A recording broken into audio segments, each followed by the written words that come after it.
Hello! Kamusta po kayo? Let's do a general reading. Wait lang at huhugot lang ako guys ng baraha.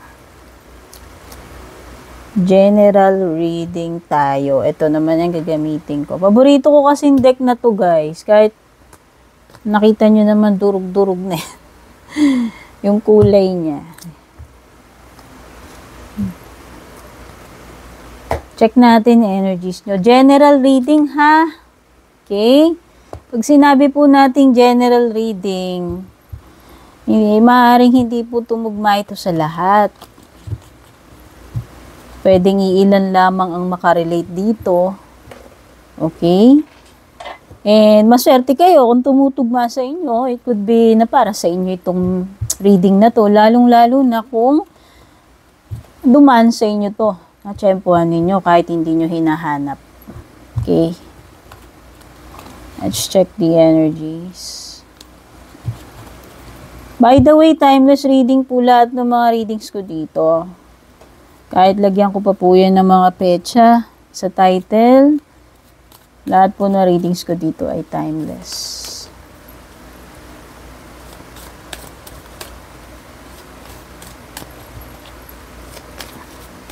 Wait lang ah.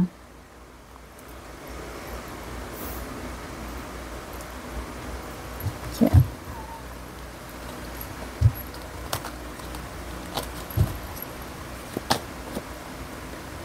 You have here Six of Swords.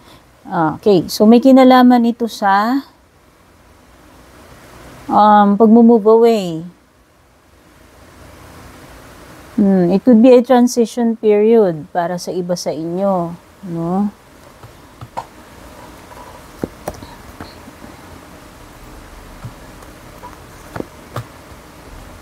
Okay, if naging kung nagka-problema kayo ng financial crisis lately, or kung halimbawa hindi naging stable yung kabuhayan ninyo, let me show you the cards muna. Ayan. First three cards we have here are Six of Swords, King of Pentacles, and Seven of Wands. So, sabi ko nga, kung hindi naging stable yung kabuhayan nyo recently, no, and nakikita ko nga na nag-i-struggle kayo, huwag kayong mag-alala because, andyan na ang magandang mga changes.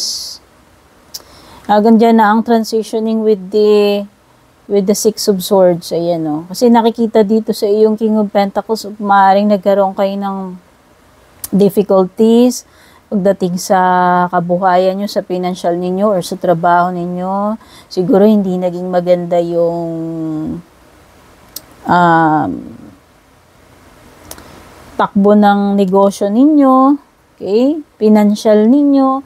Nakikita ko dito kasi parang nagkaroon ng maraming hardships, no? Andyan yung halos araw-araw nakikipaglaban ka para lang makasurvive ka. Okay? Whatever yung tumutukoy dito, it could also be something else, hindi lang naman limited sa financial since ito ay general reading, kagaya nga ng sinabi ko sa inyo. Okay, so ayan, nakikita ko na nagkaroon ng difficulty, struggling, andyan yung kailangan mo pang ipaglaban, no? Andyan yung andaming obstacles, andyan yung andaming mga kontrabida. Yung kontrabida na yan, hindi lang naman tao yan. It could also be yung mga circumstances na kumbaga parang sumasabay pa, lalo pang nagpapahirap doon sa iyong situation. Pero the Six of Swords is promising a better situation na paparating eh. Kasi ayan, kung nakikita mo, you are already moving away sa troubled waters. As you can see dito sa right side, meron ditong troubled waters. Tapos pagdating doon, kalmado na, maayos na. So yun yung pupuntahan mo. Yun yung direction na pinupuntahan mo. Maaring hindi mo pa ito nafe-feel ngayon o pwedeng nagmamanifest na to for some of you. Pero nakikita ko na nagta-transition ka na into mas maganda, mas better situation. It could be a relationship, it could be a situation, no? Kung ano mang sitwasyon yan, it could be related to your career, your finances, or kung ano man itong mga pinagdadaanan mo in general. Okay?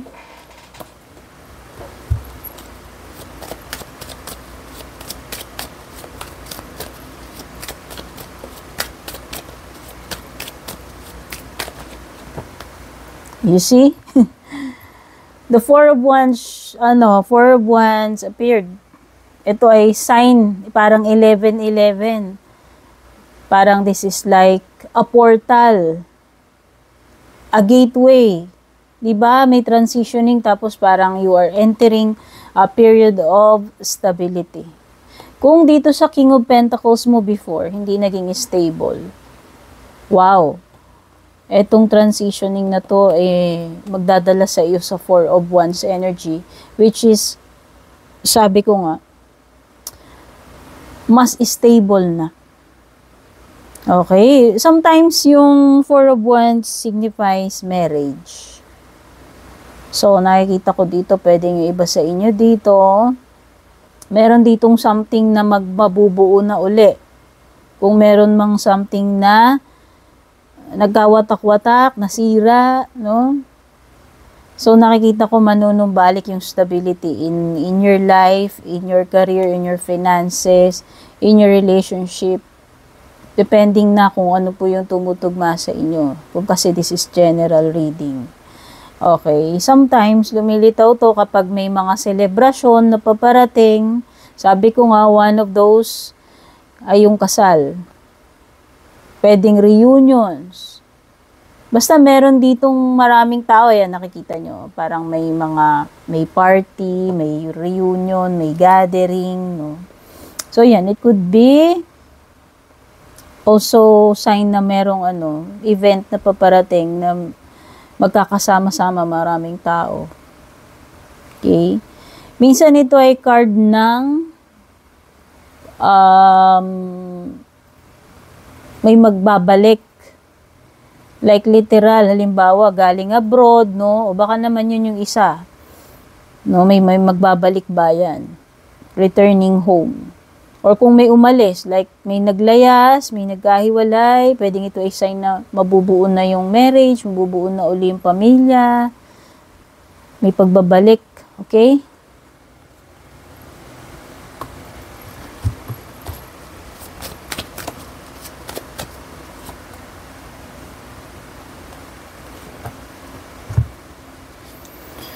This is a sign ng nahihirapan kang mag-decide, mamili tungkol sa isang bagay. O perhaps meron dalawang offers sa iyo pagdating sa career. Or perhaps merong dalawang person sa buhay mo na nahihirapan kang piliin sino ba dapat doon sa dalawang tao na yon, or sa dalawang bagay na yon, or dalawang situation na yon. Okay, nagkakaroon tuloy ng stalemate wherein parang na-stuck ka dito sa situation na to, hindi ka makamove forward dahil lang nahihirapan ka, nako-confuse ka. Okay? Siguro parehong mahalaga sa'yo, no? Pareho mong gusto. Okay? Yan yung dilemma mo with the Two of Swords. By the way, pwede itong Libra energy. Merong Taurus, Virgo, or Capricorn, or fire sign.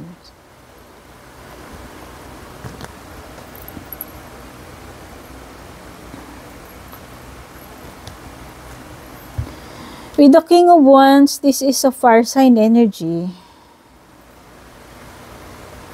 I think if you're dealing with the person, itong person na to is unreliable. Okay, siguro huwag ka na lang masyadong umasa from this person. Baka i-let down ka lang, baka madi-disappoint ka lang. Para kasing may something dito sa fire sign na to, Aries, Leo, Sagittarius, na nafe-feel ko na parang yun yung pinoproject niyang image. Pero alam mo yon, hindi niya talaga tinutupad yung mga sinasabi niya or yung mga pinapangako niya. Okay. Pwedeng mainit siya sa umpisa, passionate siya sa umpisa, excited siya sa umpisa. Tapos, parang hanggang umpisa lang, alam mo yun? So, yun na nga sabi ko, parang may nasisense ako na hindi wise na mag-rely ka dito sa person na to in a romantic sense, lalo na in a romantic sense. Okay? So, those are some of the energies na na-pick up ko dito sa very short general reading ninyo. I hope makatulong sa inyo to. Hindi ko alam kung may mga nakaresonate sa inyo or ewan ko kung na-entertain kayo. Don't forget to leave a like, a comment, and if you're new, don't forget to like, follow, or subscribe na rin. I'm Purple Teen, by the way. Kung interesado kayo sa private reading ko, kayo po mismo yung mag-PM sa nag-iisa at verified na official page ko. Make sure na Purple Teen na may blue check sa kanan. Take care. Love you all. Thanks so much for watching. Babush.